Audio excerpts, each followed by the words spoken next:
میں بات کرتا ہوں تو مارا جاتا ہوں, میں بات کرتا ہوں تو ننگا کیا جاتا ہوں. میرے پاس کیا آپشن ہے؟ میں آپ کو بتا دوں, میں ذمہ داری لیتا ہوں کہ اگر آج ورکر نہیں نکل رہا تو ہم جو آگے بیٹھے ہم ذمہ دار ہیں.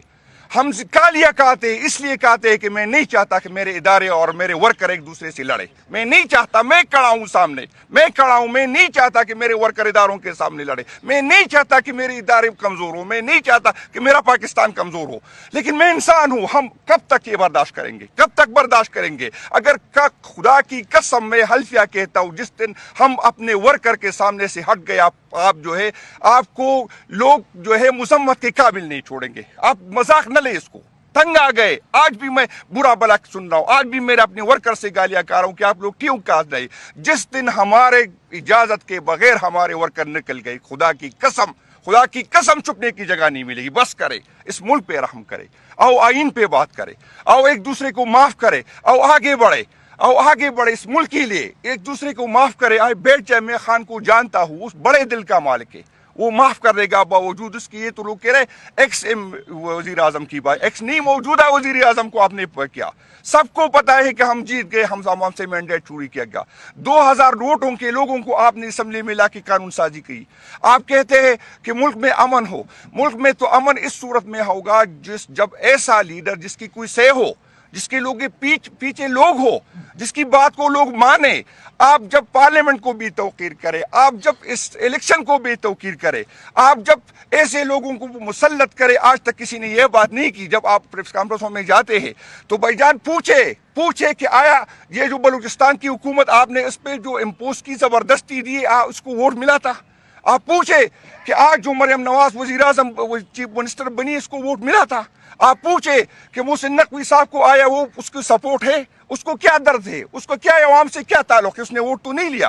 وہ تو آج بھی جو ہے رنزے گن رہا ہے. اس حالات میں میرا انٹیریئر منسٹر رنزے گن رہا ہے. اس حالات میں میرا انٹیریئر منسٹر اسمبلی نہیں آتا. اس حالات میں میرا وزیر اعظم نہیں آتا, کیونکہ اس کو پتا ہے کہ مجھے عوام نے منتخب نہیں کیا, کیونکہ اس کو پتا ہے کہ مجھے جس نے منتخب کیا میں اس کے آگے پیچھے جاؤں گا. آپ عمران خان نے کتنا جینا ہے؟ عمران خان کسی انڈیویجول کا ایشو نہیں ہے, یہ مستقبل پاکستان کے مستقبل کا ایشو ہے. آپ سے ہمارے جو یوتھ ہے وہ بہت دور جا چکے ہیں, اور یہ آپ کو زندہ آباد اس ٹائم تک نہیں کہے گے جب تک عمران خان زندہ آباد نہیں کہیں گے. یہ سن لیں, آپ جو بھی کرے, میں ہر بار کہتا ہوں کہ میں کمزور ہوں, میں آپ سے ڈرتا ہوں, میں کمزور ہوں, میں بچوں والا ہوں, میں بیوی والا ہوں, لیکن مجھے جو ریپلیس کرے گا وہ آئے گا, آپ برداشت نہیں کر سکیں گے. بس کرے, عقل کے ناخن لے, عقل کے ناخن لے. اگر آپ خان کو توڑ سکتے تھے تو 3 سال میں توڑ دیتے. آپ نے جو 9 مئی کا ڈرامہ رچایا, توڑ دیتے. کتنے بڑے بڑے لوگ آپ نے توڑے. عمران خان کا گراف دن بہ دن بڑھتا جا رہا ہے. آپ سے نفرت بڑھتی جا رہی ہے. آپ کو جو درباری جو بھی کہتے, آپ کو میڈیا والے جو بھی کہتے, جو فرمائشی سروے ہوتی, غلط کہتے. عوام سے جا کے پوچھے, لوگ آپ سے بہت دور جا چکے. ہم مضبوط پاکستان چاہتے ہیں, ہم مضبوط ادارے چاہتے ہیں, ہم چاہتے ہیں کہ اداروں کے پیچھے عوام ہو. میں چاہتا ہوں کہ میرے شہیدوں کے ساتھ, اس کی ماں کے ساتھ میں بھی روں, لیکن میں ڈیچو کو دیکھتا ہوں, نہیں رونا مجھے نہیں آتا.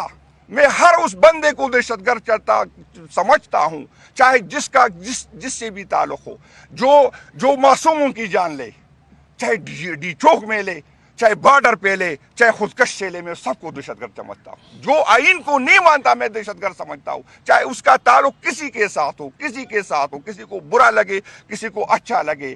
اس ملک میں ہم سب کی بقا ہے. یہ سیاستیں آتی جاتی گی, وزیر اعظم ہوتا جاتا رہے گا, عہدے جاتے رہیں گے. بہت بڑے پیرون گزرے, آج دیکھو کیا ہے, کوئی منہ چھپاتا پھرتا ہے, کوئی واش روم میں گرتا ہے. انشاءاللہ جس نے خان کو ستایا وہ ذلیل ہوگا, میرا یہ عقیدہ ہے, کیونکہ خان صاحب ملک سے لائل ہے. خدا کے لیے خان صاحب کی نہیں, ملک کے لیے بات کرتا ہوں, آنے والی نسلوں کے لیے بات کرتا ہوں. یہ نفرت آپ نے جو بوئی ہے اس کو ختم کرے, آؤ ایک دوسرے کو معاف کرے, آؤ آگے بڑھے. میں دوبارہ کہتا ہوں کہ میں اداروں کو اون کرتا ہوں. میں چاہتا ہوں کہ ادارے مضبوط ہو. وہی لوگ اداروں کو کمزور کر رہے جو اپنی خواہش پہ اس کو چلا رہا ہے. وہی لوگ اداروں کو کمزور کر رہے جس کی رویوں کی وجہ سے عوام اور اداروں کے درمیان فاصلے بڑھ رہے. ان چور لٹیروں کو جو آپ نے ہم پہ مسلط کیا ہے, سب کو پتا ہے کہ یہ چور ہے. آپ اس سے اپنا دامن نہیں چھڑا سکتے. یہ جو کرپشن ہو رہی, جو نااہلی ہو گئی, آپ ذمہ دار ہے اس کے, آپ ذمہ دار ہے. آپ مجھے جو بھی کرے, میرا منہ چپ کر سکتے, مجھ پہ FIR مزید وارنٹ نکل سکتی ہے, لیکن یہ سچ نہیں چھپائے جا سکتے. خدا کے لیے, اس ملک کے لیے آؤ نئے پاکستان کے لیے بات کرو. آپ کی یہ غلط فہمی ہے کہ عمران خان کو کچھ ہو جائے گا. یہ جو ورکر کو ہم یہاں بیٹھے لوگوں نے رکا ہے, وہ نہیں رکے گا, وہ نہیں رکے گا. یہ نہیں ہے کہ عمران خان کا اندھا ہوگا اور آپ آنکھوں سے دیکھیں گے. نہیں ہو سکتا, یہ نہیں ہو سکتا. اگر عمران خان اللہ نہ کرے اندھا ہوگا تو بہت سے لوگ اندھے ہوں گے. یہ میں آپ کو سمجھاتا ہوں, یہ بتاتا ہوں. بس کر بھائی جان, ہم تک گئے آپ سے نہیں, اپنے ورکر کو. وہ ہم سے ناراض ہے, وہ کہہ رہے کال کیوں نہیں دیتا, میں موبائل آن نہیں کر سکتا. جس دن ہم سے ہمارے ورکر مایوس ہو گئے, وہ خود نکل آئے, آپ کے لیے مشکل ہو جائے گا, بہت مشکل ہو جائے گا. بس کر. میں اپیل کرتا ہوں اس ملک کے لیے, آنے والی نسلوں کے لیے. یہ نہیں کہ میں آپ سے ڈرتا ہوں, میں ڈرتا تو 9 مئی میں پارٹی چھوڑتا, میں ڈرتا تو ہتکڑیوں میں بات نہیں کرتا. میں پھر بھی کہتا ہوں کہ میں کمزور ہوں. آپ مجھے ڈراتے ہیں, ویڈیو پہ ڈراتے ہیں, بچوں پہ ڈراتے, بیویوں پہ ڈراتے, لیکن جس کی بیوی نہیں ہوگی, جس کے بچے نہیں ہوگی, جس نے پیچھے نہیں دیکھنا, پھر بہت مشکل ہوگا, پھر آنکھوں میں آنکھیں ڈالے گا. آپ کا مطالعہ پاکستان میں نہیں پڑھا ہے, جو غلط ہے. آپ کی تاریخ میں نہیں پڑھی, جو غلط ہے. آپ کے ہیرو جھوٹے, آپ کے غدار جھوٹے. آپ نے باچا خان کو غدار کہا, آپ نے بٹو کو غدار کہا. بھائی جان آؤ تاریخ ٹھیک کرے, آؤ مطالعہ پاکستان ٹھیک کرے. یہ نہیں ہوگا جس طرح خواجہ آصف صاحب کل اٹھ گئے, کہہ رہے کہ میرے اپنی باپ کی جو ہے میں معذرت کہتا ہوں. بھائی جان اپنی باپ کی نہ کرے, اپنی کرے.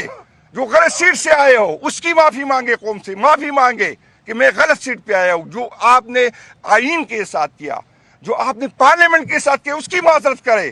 جو ہوا ہے اس کا آپ کے باپ کا ہوا ہے. آپ جو کہتے ہیں کہ ضیاء الحق نے غلط کیا, تو آؤ نہ بیٹھے نا. ضیاء الحق نے اگر غلط کیا تو اس کو قومی مجرم ڈکلیئر کرے. آپ جو سمجھتے ہیں کہ وہاں پر مشرف نے غلط کیا تو مشرف کو قومی مجرم ڈکلیئر کرو, تاکہ آئندہ کوئی یہ نہ کرے. لوگ اپنے مفادات کے لیے ملک کا ہم نے بیڑا غرق کر دیا. بس کرے, جو مجرم ہے اس کو مجرم کہے.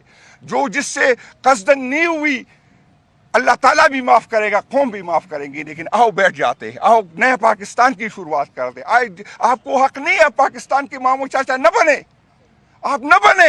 میں نے اس ملک میں رہنا ہے, نہ بنے. آپ جو مجھے کہتے ہیں کہ آپ دہشت گرد کے سائے, میرے اس بیانیہ کے ساتھ TP کے لوگوں نے مجھے ووٹ دیا, کیونکہ وہ سمجھتے ہیں کہ دہشت گردی کو حل کر سکتا ہے کوئی PTI حل کر سکتا ہے.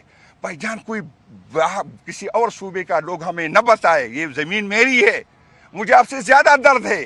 آپ نے ریٹائر ہونے کے بعد امریکہ, کینیڈا, آسٹریلیا میں سیٹل ہونا ہے. میں نے اس ملک میں رہنا ہے, میرے بچوں نے یہاں رہنا ہے. مجھے آپ نہ بتائے کہ میں محب الوطن ہوں. میں نے آپ کو ثابت نہیں کرنا کہ میں آپ سے زیادہ محب الوطن ہوں, کیونکہ میں نے یہاں رہنا ہے. میرے ووٹر یہاں ہیں, میرے بچے یہاں ہیں, میں نے ساری عمر یہاں رہنا ہے. آپ کی طرح ریٹائر ہو کے باہر نہیں جانا. خدا کے لیے بس کرے. جو آپ نے اس ملک کے ساتھ کیا, لوگوں کے ساتھ کیا, اس کے لیڈر کے ساتھ کیا, 80% لیڈر کو آپ اس طرح کا آپ کا رویہ ہوگا, اور پھر لوگ کہہ رہے کہ آپ لوگ ہم سے محبت کریں. نہیں کریں گے محبت. خان صاحب کو تکلیف دیں گے تو ہم آپ سے نفرت کریں گے, محبت ہم سے نہ کرے. آپ بے شک اگر آپ مجھے زبردستی میرے زبان سے اپنے لیے اچھے الفاظ نکال بھی لے, لیکن میں دل سے آپ سے نفرت کرتا ہوں, میں آپ کو یہ بتاتا ہوں کہ بس کریں. شکریہ جی آپ لوگوں کا. سر ایک چھوٹا سا سوال لے لیجیے گا. جب 8 فروری سے پہلے اسد اللہ خان صاحب نے جب یہ خبر دی کہ عمران خان